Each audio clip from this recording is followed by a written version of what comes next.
Isang magandang umaga, Bid 2A! Kamusta ang lahat? Mabuti naman kung ganon.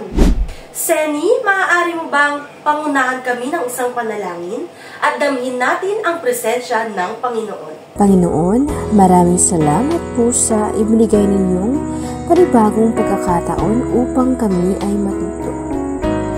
Gawaran mo kami ng isang bukas na isip upang maipasok namin ang mga itinuturo sa amin at maunawaan ang mga aralin na makatutulong sa amin sa pagtatagumpay sa buhay na ito.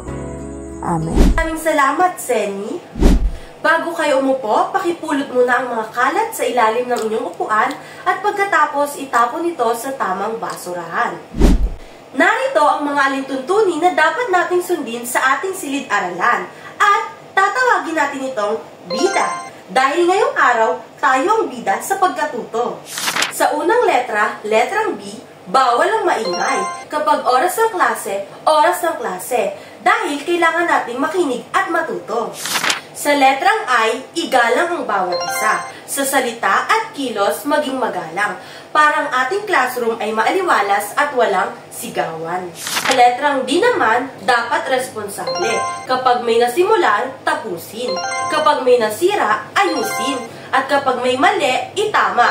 Dahil yan ang responsableng bata. At para sa huling letra, letrang A, aktibong makilahok sa klase. Kung nais sumagot o may katanungan, itaas lamang ang inyong kamay. Dahil ngayong araw, sama-sama tayong matututo. Naintindihan ba ng lahat? May katanungan ba kayo tungkol sa ating alituntunin? Kung wala, tayo na'y magsimula. Pero bago tayo magsimula, tingnan muna natin kung may lumiban ba sa ating klase ngayong araw. Secretary Laika, sino-sino ang lumiban ngayong araw? Wala? Mahusay! Mga mag-aaral, naalala niyo pa ba ang ating aralin kahapon? Ano nga ulit ang ating pinag-aralan kahapon? Ito'y tungkol sa alamat o sa Ingles ay legend. At mas kilala or nagmula sa Latin na tinatawag na legendus. Mukhang naunawaan niyo ang ating aralin kahapon. At dahil dyan, dumako na tayo sa bago nating aralin. Ngayong araw, may inihanda akong espesyal na hamon para sa inyo. At hahatiin ko kayo sa dalawang grupo. At bawat grupo ay makakatanggap ng isang puzzle. Ang inyong layunin ay buuin ito sa 5 minuto. At pagkatapos nitong buuin, pag-usapan ninyo kung ano ang nasa larawan. Naintindihan ba? Dahil dyan, magsisimula na ang inyong 5 minuto. Ano ang iyong napansin sa ating ginawa? Tama! Tayo ay bumuo ng puzzle. Ano ang nabuo ng unang grupo? Magaling! At ang ikalawang grupo? Mahusay! Ano ang sumisimbolo sa aso? Magaling! Sino rito ang may alagang aso? At ano naman ang sumisimbolo sa nayon? Tama! At dahil dyan, bigyan natin ng palakpak ang ating mga sarili. Mga mag-aaral, handa na ba kayong makinig sa ating aralin? Tara na! Ngayon, para mas maunawaan natin ang ating aralin, basahin muna natin ang ating layunin.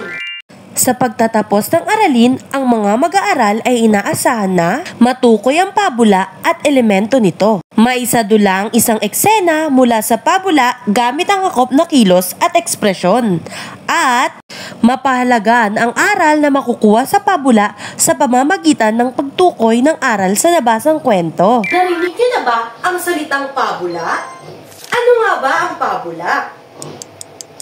Ang pabula ay isang uri ng panitikan na gumagamit ng hayop bilang tauhan, kung saan sila ay kumikilos at nagsasalita na parang mga tao. At ito rin ay nagpapakita ng karaniwang kaganapan sa araw-araw. At higit sa lahat, ito rin ay nag-iiwan ng magandang aral sa mga mambabasa. Kilala niyo ba ang ama ng pabula? Si Aesop, isang Griyegong manunulat ng mga pabula. Nagurian siya ang sinaunang ama ng pabula dahil sa bandog niyang aklat na Aesop's tables. Narito ang ilang halimbawa ng pabula. Una ay si Conejo at si Pagong. Ito ay tungkol sa naging karera ng dalawa kung saan ang nagwagi ay si Pagong. Dahil kahit siya ay mabagal, natuto siyang magsumikap kahit gaano man kabagal ang usad. Pangalawa, ang sikat na pabula na Ang Langgam at ang Tipaklong. Isa ito sa mga sikat na pabula kung saan si Langgam ay isang masinop at si Tipaklong naman ay walang ginawa kundi mag-aksaya sa buhay. Ngayon naman, dumako tayo sa mga elemento ng pabula. Ang unang elemento ay ang tauhan. Ito ang tawag sa gumaganap sa kwento. Katulad na lamang ng halimbawa natin kanina, si Tipaklong at si Langgam. Ang sumunod na elemento ay ang tagpuan. Dito natin makikita ang panahon at lugar na pinangyarihan ng kwento.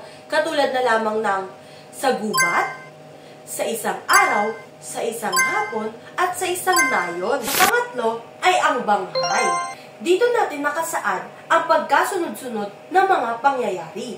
Makikita rin natin ang ugnayan ng tagpuan at tauhan at ang mga pangyayari sa pabula. Ang tatlong bahagi ng banghay, ang simula, gitna, at wakas. Sa simula, dito pinapakilala ang tauhan at tagpuan at mga suliranin at ito ay dapat kawili-wili para makuha ang atensyon ng mga mambabasa. Ang gitna ng pabula ay makikita natin ang suliranin o problema na haharapin ng pangunahing tauhan. At higit pa ron, makikita natin kung paano nila ito masusolusyonan.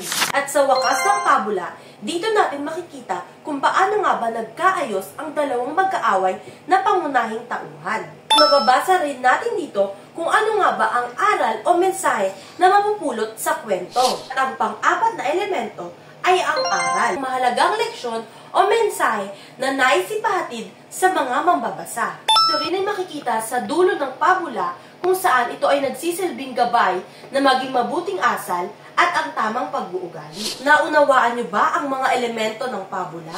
Ano-ano nga ulit iyon? Elemento ng pabula ay ang tauhan, tagpuan, banghay, simula, gitna, wakas, at ang aral ng pinamagatang ang tatlong biik. Gustuhan niyo ba ang ating kwento? Meron lamang akong isang katanungan tungkol sa inyong lahat. Kung ikaw ay isa sa mga biik, sino sa kanila ang gusto mong tularan? At bakit?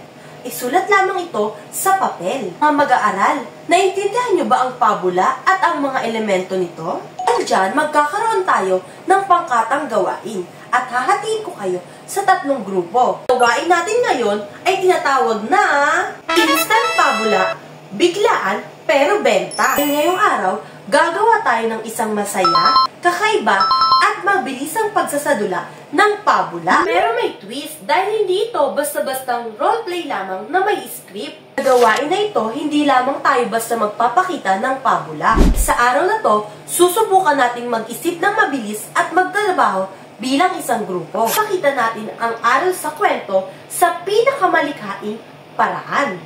Naintindihan niyo ba ang ating gagawin? Narito ang rubrics para sa gawain na ito. Maaari na kayong magsimula at meron lamang kayong 5 minuto para maghanda. Ngayon, panoorin na natin ang unang grupo. Pakagaling! Dahil dyan, bigyan natin ang unang grupo ng masigabong palakpakan. Panoorin naman natin ang ikalawang grupo. Mahusay at dahil dyan, bigyan natin ng masigabong palakpakan ang ikalawang grupo. Ang huling grupo, magagaling at dahil dyan, bigyan naman natin ang pangatlong grupo ng masigabong palakpakan. Nga ulit ang elemento ng pabula. Tandaan natin, ang pabula ay isang kapang-isip lamang at ginagamit natin ang mga hayop bilang tauhan. Meron ba kayong katanungan tungkol sa ating aralin? Nakakasiguro ako na lahat kayo naunawaan ang ating aralin ngayong araw. At dahil dyan, magkakaroon tayo ng maikling pagsusulit. Para sa ating maikling pagsusulit, isulat lamang ang tama kung wasto ang pahayag at mali naman kung hindi. Maaari na kayong magsimula at meron lamang kayong 5 minuto.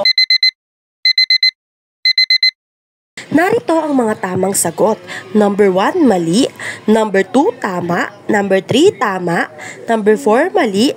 Number 5, mali. Mas lamang inyong kamay kung kayo ay nakakuha ng perfectong score. Tignan natin kung natukoy ba natin ang ating layunin sa araw na ito. Natukoy ba natin ang pabula at elemento nito? Oo, dahil natukoy natin ang pabula at ang mga elemento nito. Naisadula ba natin ang isang eksena mula sa pabula gamit ang angkop na kilos at ekspresyon? Dahil naisadula natin ang kilos, ekspresyon at boses sa pabula. At napahalagaan ba natin ang aral na makukuha sa pabula sa pamamagitan ng pagtukoy ng aral sa nabasang kwento? Oo, dahil napahalagaan natin kung paano nga ba maging mabuti sa ating mga kapwa. Meron ba kayong katanungan tungkol sa ating aralin?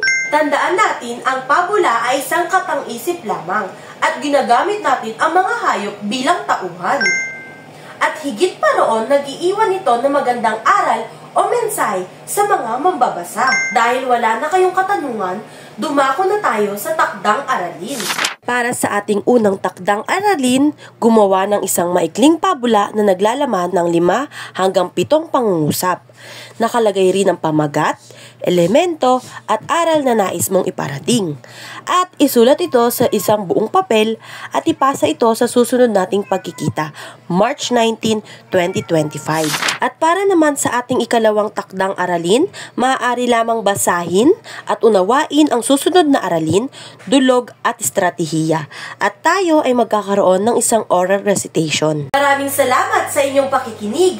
Hanggang sa muli! Paalam! Muli, ako nga pala ang inyong guro sa Pilipino. Alam, bid 2A? Yay!